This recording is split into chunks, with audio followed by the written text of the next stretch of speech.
कोराडी महालक्ष्मी जगदंबा संस्थानाच्या वतीने आणि कालांतराने मुख्यमंत्री यात्रा दर्शन योजनेमध्ये कोराडी महालक्ष्मी ते अयोध्या अशी आम्ही वारी चालू करतो आहे। आज शुभारंभ झाला आहे। 1 तारखेला आणि 15 तारखेला 2 बसेस आमच्या कोराडी महालक्ष्मी मधून या ठिकाणून जातील आणि 4 दिवसाचा हा प्रवास आहे जाण्या येण्याचा। आम्ही या ठिकाणी कोराडी महालक्ष्मी आणि मुख्यमंत्री तीर्थदर्शन योजनेमध्ये या सर्वांचा राहण्याची व्यवस्था, जाण्या येण्यापासून सर्व काळजी घेणे, सर्व व्यवस्था कोराडी महालक्ष्मीने उभ्या केलेल्या आहेत। मला वाटतं हा उपक्रम खूप दिवसापासून करण्याची आमची योजना होती। आज आम्ही हा उपक्रम सुरू केला आहे।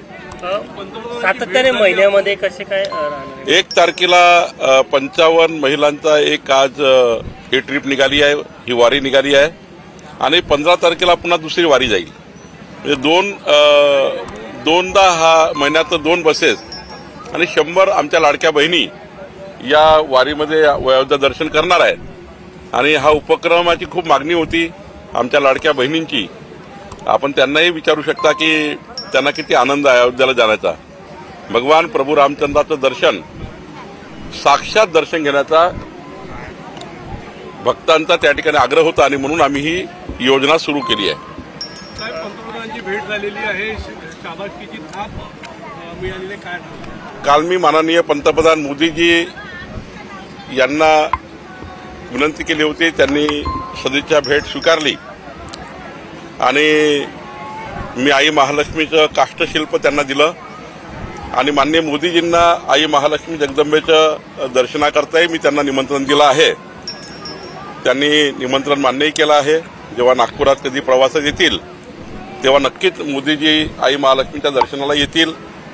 सोबतच त्यांनी संघटनेच्या माध्यमातून सरकारच्या योजना, केंद्र सरकार राज्य सरकारच्या योजना संघटनेच्या माध्यमातून जनतेपर्यंत पोहोचवाव्या याकरताही मार्गदर्शन केलं। महाराष्ट्राचं सरकार पारदर्शी असावं असंही मार्गदर्शन केलं आणि या ठिकाणी आम्हाला सर्वांना आशीर्वाद दिले। माननीय देवेंद्रजी फडणवीस साहेबांच्या नेतृत्वातलं सरकार, आमचं सरकार, जनतेचं सरकार हे पुढच्या 5 वर्ष आम्ही जे आश्वासन जनतेला दिलं आहे ते पूर्ण करण्याकरता आम्ही काम करू आणि माननीय मोदीजी आमच्या पाठीशी आहे। डबल इंजिन सरकार आहे, केंद्रातनं मोठं पाठबळ महाराष्ट्र सरकारला आहे।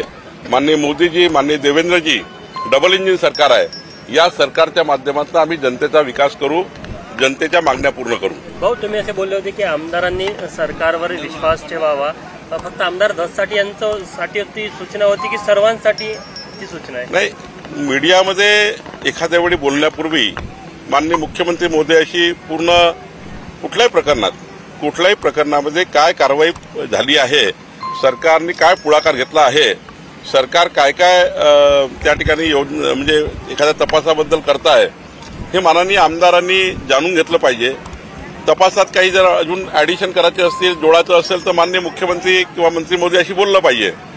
पण मीडियाच्या माध्यमातून या ठिकाणी तपासामध्ये कुठे अडचणी येतील? शेवटी एखादा जेव्हा आपण मीडियामध्ये बोलतो तेव्हा तपास यंत्रणेलाही मोठं दडपण असतं की तपासाला डायव्हर्शन मिळतं, तपासामध्ये अनेक अडचणी तयार होतात आणि त्यामुळे मीडियामध्ये बोलण्यापूर्वी माननीय मुख्यमंत्री आणि सरकारशी बोलून घेतलं तर मला वाटतं यातून चांगले मार्ग निघू शकतात। आपल्याला योग्य तपासी होऊ शकतं आणि ज्यांच्यावर अन्याय झाला त्यांना न्याय मिळू शकतो। वाल्मिक कराड यांना पोलीस अटक करू शकली नाही, शेवटी ते शरण आले, त्यामुळे पोलिसांवर प्रश्नचिन्ह उपस्थित केले जाते। असं आहे, एखादा आरोपी जर शरण येत असेल त्यामध्ये खऱ्या अर्थाने तपासामध्ये पूर्ण त्या ठिकाणी तपास पुढे जाणार असेल तर त्यामध्ये हे असे टीकाटिप्पणी करून काही योग्य नाही। काल म्हणाले पकडत नाही, आता शरण आला तर त्याच्यामध्ये त्या ठिकाणी 10 गोष्टी करायला लोक लागतात। तर मला असं वाटतं तपास यंत्रणेवर कुठलंही दडपण तयार होणार नाही। तपासामध्ये काल माननीय मुख्यमंत्री महोदयांनी सांगितलं आहे की या प्रकरणातला कोणी आरोपी, बीडच्या प्रकरणातला कोणी आरोपी ह्या सुटणार नाही। त्याला योग्य पद्धतीचे पुरावे, योग्य पद्धतीचं चार्जशीट ही तयार करावी लागतं। मला वाटतं गुन्हा दाखल करण्यापेक्षा गुन्हा हा पूर्ण त्या ठिकाणी निकाली निघणे आणि सर्व तपास यंत्रणेच्या माध्यमातून जे काही पुरावे येतील त्या पुराव्यातनं आरोपीला शिक्षा होणे म्हणजे तपास कसा झाला पाहिजे की त्या शिक्षाच झाली पाहिजे म्हणून काही काळ सरकारला लागतो तो द्यावा लागतो. आता टीका टिप्पणी करणारे करतात. संतोष देशमुख यांच्या गावचे गावकरी जलसमाधी आंदोलन करत आहे. आरोपींना अटक करण्याची त्यांची मागणी आहे. मला वाटतं माननीय देवेंद्रजींनी या ठिकाणी इतकं स्पष्ट आणि योग्य पद्धतीने तपासाचं काम सुरू केलं आहे. मी गावकऱ्यांना विनंती करेल की देवेंद्रजीवर आणि आमच्या सरकारवर विश्वास ठेवावा, आमच्यावर विश्वास ठेवावा. माननीय देवेंद्रजींनी सांगितलेलं आहे, आमच्या मुख्यमंत्री मोदयांनी सांगितलेलं आहे की या तपासामध्ये आम्ही अंतिम करू आणि कोणालाही सोडणार नाही. गावकऱ्यांनी थोडी तपासामध्ये साथ द्यावी आणि तपास यंत्रणेला सुद्धा मदत करावी जेणेकरून कुठलाही पुरावा वगैरे सुटणार नाही. याकरता मी गावकऱ्यांनाही आपल्या माध्यमातून विनंती करतो. अजून काही मंत्र्यांनी पदभार स्वीकारलेला नाही आहे, पण मुख्यमंत्र्यांनी सुद्धा असं म्हटलंय की लवकर स्वीकारावं. नाही, मला वाटतं की आता पदभार स्वीकारण्याकरता थोडे कमी जास्त दिवस लागतात. काही आधीच मंत्रिमंडळाच्या आधीच काही लोक बाहेर गेले आहेत म्हणजे मंत्रिमंडळ झाल्या पूर्वनियोजित काही कार्यक्रम आहेत, पूर्वनियोजित काही लोक विदेशात गेले आहेत. मला वाटतं या आठवड्यात निर्णय होईल सर्व म्हणजे या आठवड्यात पदभार घेतील असं दिसतं. शिर्डीच्या मेळाव्यामध्ये राज्याला नवीन भाजपचा प्रदेश अध्यक्ष मिळेल त्याची घोषणा होण्याची शक्यता आहे तिथे? नाही, मला असं वाटतं की आमची प्रक्रिया सुरू झाली आहे. आम्ही आता 1 तारीख ते 20 जानेवारीपर्यंत आजपासून राज्यामध्ये 1.5 कोटी सभासद नोंदणी करतो आहे. मग सक्रिय सदस्य ऍक्टिव्ह सदस्याची नोंदणी होणार आहे. मग बूथ अध्यक्ष 1 लक्ष बूथ अध्यक्ष आम्हाला करायचे आहे. मग तालुक्याच्या अध्यक्षाच्या निवडी होतील, जिल्हाध्यक्षाच्या निवडी होतील, त्यानंतर प्रदेश अध्यक्षाची निवड होतं. त्यामुळं त्या निवडीला जरा मला वाटतं आपलं केंद्र नेतृत्व आमचे राष्ट्रीय अध्यक्ष निर्णय घेतील. पण प्रक्रिया सुरू झाली आहे आणि त्यामुळं प्रक्रिया एकदा सुरू झाली आहे तर लवकरच त्याचा निर्णय होतो. स्वामित्व कार्ड आता ते पुढच्या टप्प्यात कधी वितरित केलं जाईल? माननीय मोदीजी पुन्हा एकदा स्वामित्व योजनेचा शुभारंभाचा वेळ देतील आणि लवकरच मी त्यांना वेळ मागितलेला आहे. नक्की केंद्राचीच योजना आहे, राज्याने सोबत काम करायचं आहे. त्यामुळं या दुःखद घटनेमुळं माजी पंतप्रधान मनमोहन सिंगजी यांचं दुःखद निधन झालं. त्यामुळं शासकीय दुखवटा असल्यामुळे तो कार्यक्रम पुढे गेला. लवकरच तो कार्यक्रम होईल. जळगावमधल्या परळीमध्ये 2 गटामध्ये राडा झालेला आहे. काय सांगाल अशा प्रकारच्या राड्याच्या घटना ज्या आहेत त्या मोठ्या प्रमाणात होताना? आता ते घटना काय तिथले एसपी तपास करतात किंवा त्याबद्दलचा मी एसपीशी बोलेल. मराठवाड्याचा जो पाणी प्रश्न आहे तो अजून बिकट झालेला आहे.